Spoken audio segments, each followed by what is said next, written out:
Análisis discriminante lineal o LDA. Posiblemente para algunos sea la primera vez que escuchan este nombre o en estas siglas. Y otros puede que quizá las reconozcan de alguna investigación que han leído previamente. Pero en cambio, si les digo PSA, ya la mayoría ha empleado esta técnica y conocemos sus ventajas en cuanto a la reducción en la dimensión de los datos al utilizar las máximas varianzas. Pero entonces, ¿qué es el análisis discriminante lineal? Bueno, es que precisamente es el hermano supervisado del PCA. Entonces, también nos va a servir para reducir la dimensión de los datos, pero esta vez empleando etiquetas o grupos previamente establecidos. En sí, lo que hace es, con base en el teorema de Bayes y una serie de predictores, estimar la probabilidad de que nuevas observaciones pertenezcan a un grupo u otro. Estos grupos fueron definidos previamente y siempre se van a ubicar a la mayor distancia posible y dentro de cada grupo los datos van a tratar de estimarse lo más próximos entre ellos o por así decirlo se maximiza esa distancia de proximidad. Ahora, hay dos grandes supuestos para esta técnica. El primero, que los datos tienen una distribución normal. Y el segundo, cada clase o cada grupo posee matrices de covarianza similares. También se debe mencionar que si bien es cierto, estos son los supuestos, en muchos estudios se cita que, pese a no cumplir con alguna de las especificaciones previamente descritas, el método tiende a funcionar bastante bien. Ahora, en la figura 1 observamos un ejemplo de un LDA de dos clases. Entonces, vamos a agrupar las nuevas observaciones en círculos o cruces, tratando de maximizar la distancia entre cada uno de estos dos grupos y que entre los círculos exista la menor distancia posible, por ejemplo. En la figura 2 observamos lo que en realidad es un LDA de una investigación y en este caso vemos que los tres grupos estaban previamente definidos y se puede identificar bien hacia dónde se orientan las nuevas o hacia qué grupo se están orientando las nuevas observaciones. Pero bueno, es hora de observar cómo se emplea el LDA en una investigación más a profundidad. Bueno, y esta investigación es la detección visual de flavonoides basado en diversos grados de agregación con nanopartículas de oro mediante el análisis discriminante lineal. El objetivo principal de esta investigación es desarrollar una matriz de sensores colorimétricos simples para poder identificar y cuantificar los flavonoides en función de esta agregación con las nanopartículas de oro a la tiocolina. ¿Y cómo se hace esto? Bueno, la respuesta colorimétrica muestra patrones de reacción cruzada, como una huella digital muy distintiva, para poder analizarlo estadísticamente con el LDA. A continuación, se muestra el desarrollo de este sensor. Este sensor, bueno, utilizamos primero lo que es una enzima, la enzima acetilcolinesterasa. Esta enzima se ve inhibida por los flavonoides. En este caso utilizamos 5 flavonoides. Los flavonoides hacen que disminuya su actividad enzimática, por eso vemos esa diferencia en colores. Y la enzima lo que me va a hacer es hidrolizar dos precursores, el yoduro de acetiltiocolina, el ATC, o el yoduro de S-propionil tiocolina, ese es el PTC. Ambos se hidrolizan a la tiocolina. Cuando se hidrolizan a la tiocolina, se agregan nanopartículas de oro, pero los flavonoides me inhiben esta actividad enzimática, entonces van a haber diferentes cantidades de tiocolina. Al haber diferentes cantidades de tiocolina, las nanopartículas de oro me van a formar distintos estados de agregación y voy a obtener diferentes coloraciones.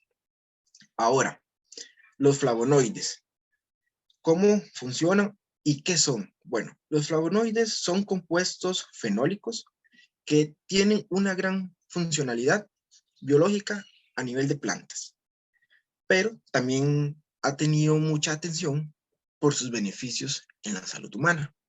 ¿Y cómo se detectan o cuantifican? Bueno, se puede detectar o cuantificar con HPLC, con cromatografía de líquida, con espectrometría de masas o cromatografía de gases.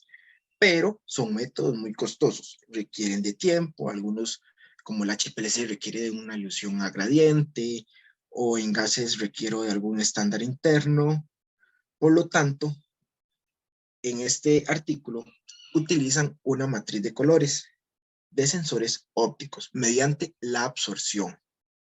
Ahora, ¿cómo funciona estos sensores y cuáles ventajas tiene, sus características? Bueno, estos matriz de sensores suelen imitar lo que son los 5 sentidos, lo que es gusto, olfato, visión, audición y somatosensibilidad. Los sensores tienen una gran selectividad y sensibilidad totalmente diferente para cada analito y está diseñada como una biblioteca. Entonces, esta biblioteca mediante reacciones cruzadas con cada componente individual, me va a generar una huella dactilar para cada molécula, por lo que me va a discriminar totalmente proteínas, bacterias, nanopartículas e iones metálicos. Además, voy a tener buenos resultados en precisión, en resolución, y voy a detectar compuestos totalmente desconocidos. Los resultados de esta investigación son con 5 flavonoides, con la proantociadina, naringenina, quercitinina, flavona y curcumina, como se muestra en la figura A1. En esta figura A1 tenemos lo que es el cambio de absorbancia de cada agrupación de nanopartículas con la tiocolina. Una es con el flavonoide y la segunda es sin el flavonoide. Entonces, por eso tenemos un delta A. Observamos ahí los cambios para cada huella dactilar, tanto para el PTC y el ATC, que son los precursores de la tiocolina. Y en la figura B1 observamos el LDA, utilizando estas huellas dactilares. Y observamos que, por ejemplo, en el flavonoide FLA, que son las flavonas, tenemos una separación bastante buena con respecto a los demás. Y en los otros LDAs, por ejemplo, B2, B3, B4, B5, se van cambiando lo que son concentraciones de flavonoides y se obtiene mayor separación. Es por eso que en las figuras C1 se utilizan clúster y se va diferenciando cada vez más cada uno de los flavonoides, obteniendo una huella dactilar y poder identificarlos como patrones. Ahora, en la siguiente figura, en la figura 5, tenemos ahora para cada uno distintas concentraciones. Entonces, por ejemplo, en la figura B1, que observamos aquí en grande, esto es para la naringenina, el flavonoide, naringenina, y se utiliza distintas concentraciones. Entonces tenemos 10 nanomolar hasta 1 micromolar. Y observamos una gran separación, ¿verdad? De estos patrones o huellas dactilares, lo que me permite realmente hacer hasta una curva de calibración. Entonces, por ejemplo, observamos en la figura C1, bueno, C1, C2, C3, C4 y C5, cómo hacen una regresión lineal y obtienen hasta R cuadrados de 9, 9, 9, 2 9 o hasta un 9 y un 8. Por lo que me permite ahora cuantificar estos flavonoides con la agrupación con las nanopartículas de oro. En la siguiente figura observamos cómo determinan realmente los límites de cuantificación y detección. En este caso, para lo que es el límite de detección, utilizan lo que es la desviación estándar y la pendiente, una razón entre ellas multiplicada por 3. Entonces obtenemos, vea, valores hasta de 5,1 nanomolares, 48,8 nanomolares para la curcumina. Entonces podemos realmente tener una cuantificación de estas flavonoides. A continuación le vamos a mostrar otras figuras que le va a explicar mi compañero Ricardo. Por ejemplo, en este caso, en la figura 7, vamos a observar cómo este método ayuda a identificar entre mezclas binarias y terciarias de flavonoides. Entonces, con esto que se hizo, por ejemplo, en la naringuerina y la curcumina, teníamos varias relaciones, 0,10 o 10,0 y una proporción 5,5. Se puede observar que pues, se puede diferenciar claramente no solo entre mezclas binarias, sino cada mezcla binaria respecto a la terciaria.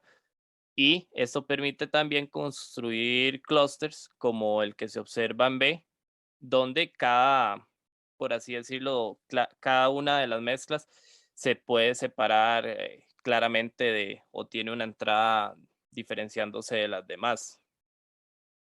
Ahora, si observamos la figura 8, también vemos que este método y utilizando el LAT se puede distinguir entre las diferentes, o vamos a decirlo así, iones metálicos, aminoácidos como la estirina o la arginina que puedan estar como contaminantes en una muestra o interferentes. Y en este caso, de igual manera, se puede observar cada uno de los flavonoides independientemente de sus interferentes. No hay ninguna superposición, por lo tanto, el método está resultando favorable para este propósito.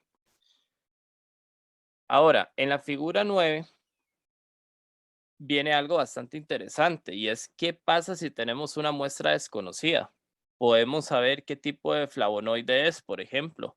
Lo que se hizo en este experimento fue, bueno, tener una serie de incógnitas donde los analistas no conocían qué era con lo que se estaba trabajando. Simplemente emplearon el método y utilizando distancias de Mahalanobis, se empleó el LDA y se calcularon las distancias para observar cerca de cuál grupo de flavonoides se encontraba más próximo esta incógnita. Se determinó que en general era quercetina, que podemos observar que la distancia más corta es la que está cerca de los puntos verdes. Y aún así también el método arrojó una precisión siempre del 100%, lo cual fue bastante satisfactorio para los investigadores. Por otra parte, en el gráfico 10 también se habla un poco de utilizar el LAT y esta técnica de la matriz con los sensores colorimétricos en muestras de sueros reales, que sabemos van a tener muchos compuestos orgánicos e inorgánicos y por lo tanto es una matriz bastante compleja. Igual se utiliza un sistema de buffer y aún así se arrojan resultados positivos ya que se puede identificar perfectamente cada uno de los flavonoides presentes.